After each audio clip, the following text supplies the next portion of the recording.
Então, fala galera, vamos aí continuar com a parte 2, né, da aula. Nós vamos ver os músculos escalenos, certo? Esses músculos aí que são importantes justamente para a gente ver os hiatos interescalenos que falamos na primeira era, certo? Na passagem do plexo braquial pelo hiato interescaleno anterior, beleza? Então, os músculos escalenos, isso aqui é importante saber, por exemplo, onde é a sua origem e sua inserção. E nós temos alguns músculos aí, como por exemplo, são três músculos cervicais, certo? Lembrar disso, certo?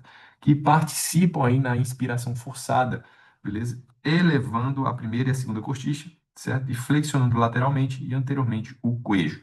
Beleza? E nós temos aí um músculo, tanto o escaleno anterior, como o médio, quanto o escaleno posterior, certo? No músculo escaleno anterior, nós podemos ver que ele tem a sua inserção na primeira costicha, certo? E as suas fibras, ou seja, sua origem, localizada tanto na região entre C3, C4, C5 e C6, certo?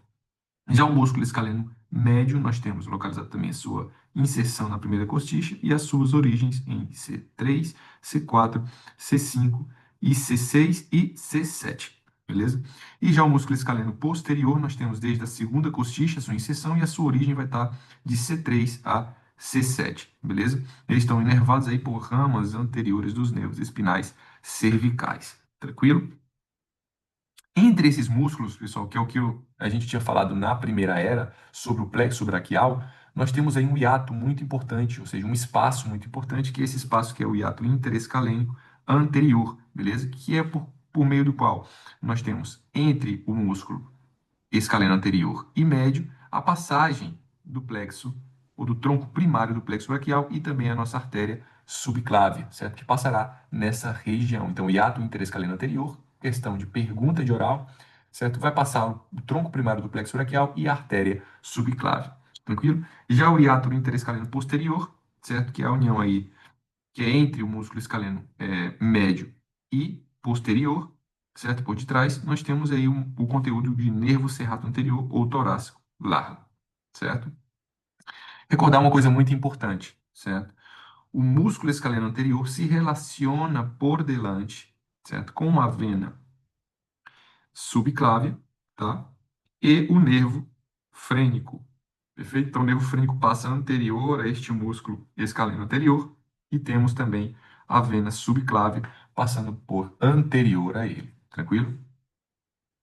Na região posterior, aquilo que a gente já viu dos músculos da nuca, beleza? Aqui é só um repasso dos músculos da nuca, que é importante você saber, só que agora nós temos como planos, certo? Dividir eles como planos, fica mais tranquilo de relembrar. Então, aquilo que vimos lá nos primeiros assuntos de locomotor. Então, nós temos o músculo trapézio, segundo plano, esplênio da cabeça e do queijo. Terceiro plano, nós temos os semiespinosos da cabeça, do queijo e o longíssimo da cabeça. E um quarto plano, que é os retos, posterior, menor e maior da cabeça, e os oblíquos que estão superior e inferior da cabeça. Isso aí eu coloquei como parte de agregar os músculos relacionados a essa região posterior, beleza? Os pré-vertebrais que já vimos na primeira aula, e agora também os que são mais superficiais, né? Os músculos da nuca, certo? Então, da face superficial e também média, né? Agora, os triângulos, muito, muito, muito importante, certo? Que são os triângulos perguntados de prova, certo? Tanto oral como também choice, se tiver. Nós temos o triângulo de Pirogoff, certo? Onde nós temos os limites, né, importantes aí. Agora nós vamos ter, por exemplo, nós temos superiormente o nervo hipoglosso, certo? Inferiormente o tendão intermédio do músculo de gastro, certo? Que é esse tendão intermédio do músculo de gastro. E anteriormente o borde do milo hioideu, certo?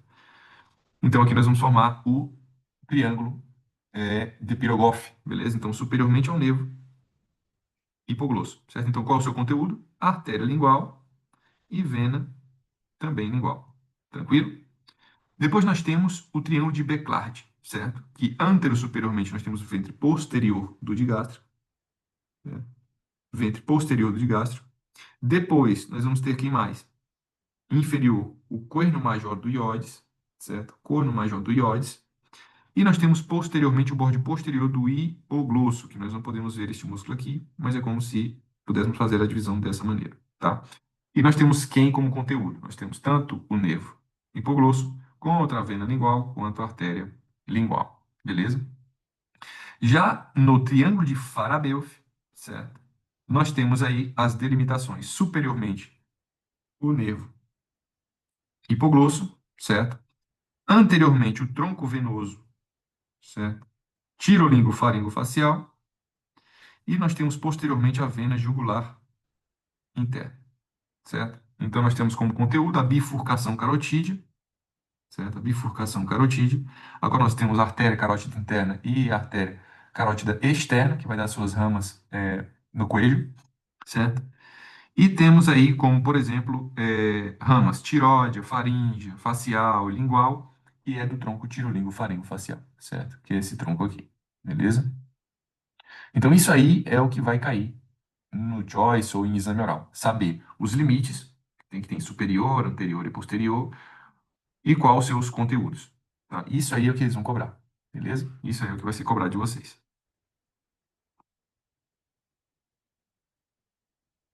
Então, vamos lá. Outro espaço que é pouco perguntado, mas pode ser perguntado para vocês, é o hiato hioglosso-miloióideo, certo? Ele está aí em referência entre o músculo hioglosso e o músculo miloiodeu, certo? Então, nós temos aqui a referência entre o músculo miloiodeu e o músculo hioglosso, e o conteúdo está relacionado a essa região interna, certo? Conteúdo nervo hipoglosso, nervo lingual, certo? As venas linguais posteriores, certo? Vou passar venas linguais posteriores nessa região, tá? Também. E nós temos glândula submandibular, que ela faz tipo um arco passando por debaixo do músculo, certo?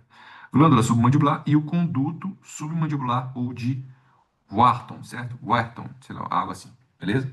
Então, são esses os conteúdos e essa é a região, beleza?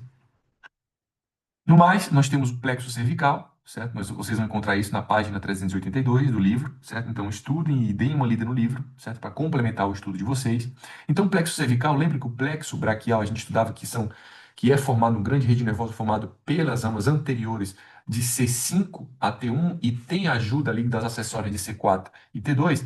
Nós temos aqui que o plexo cervical não é tão importante como o plexo braquial no sentido de estudo, certo? De orais e tal, mas é muito importante porque eles vão dar inervação para muitos músculos do nosso coelho, certo? E também a formação de um nervo importante que nós temos que falar, que é o nervo frênico, tá?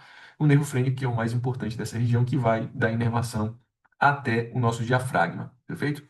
Então, nós temos aí que o plexo cervical, ele está formado pelos ramos anteriores dos nervos cervicais de C1 a C4, certo? E cada um desses ramos, com exceção de C1, se divide em uma rama superior e outra inferior, certo? Que se unem com o nervo espinal adjacente, formando arcos, certo? E a gente pode ver essa formação desses arcos, tá?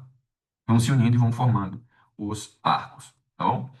Então, são muito importantes para a nossa região do queixo, certo? Então, esses arcos estão ubicados por delante das apófises transversas das nossas vértebras, tá?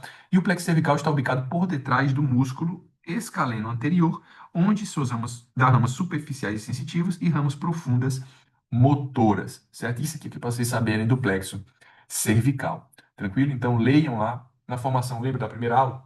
Que a gente viu que eles inervam, certo? Alguns músculos infraioideus, tá? Que são importantes na formação desse arco, dessa asa, certo? De C1 e C2, C2 e C3, C3 e C4, essa asa cervical, certo? Importante aí para poder inervar alguns músculos, certo? De ramos profundos, nós temos quem? Nervo frênico, certo? Esse aqui é muito importante, mas muito importante mesmo, certo? Recebem ajudas também do nervo dorsal da escápula, na formação dos ramos profundos, né? Que é do plexo braquial, torácico largo também, que é do plexo braquial, ou seja, eles auxiliam nessa inervação desses nervos, tá? Ramas para também os músculos pré-vertebrais, como nós vimos lá, certo? Anterior, certo? Todos vocês deem uma recapitulada nisso.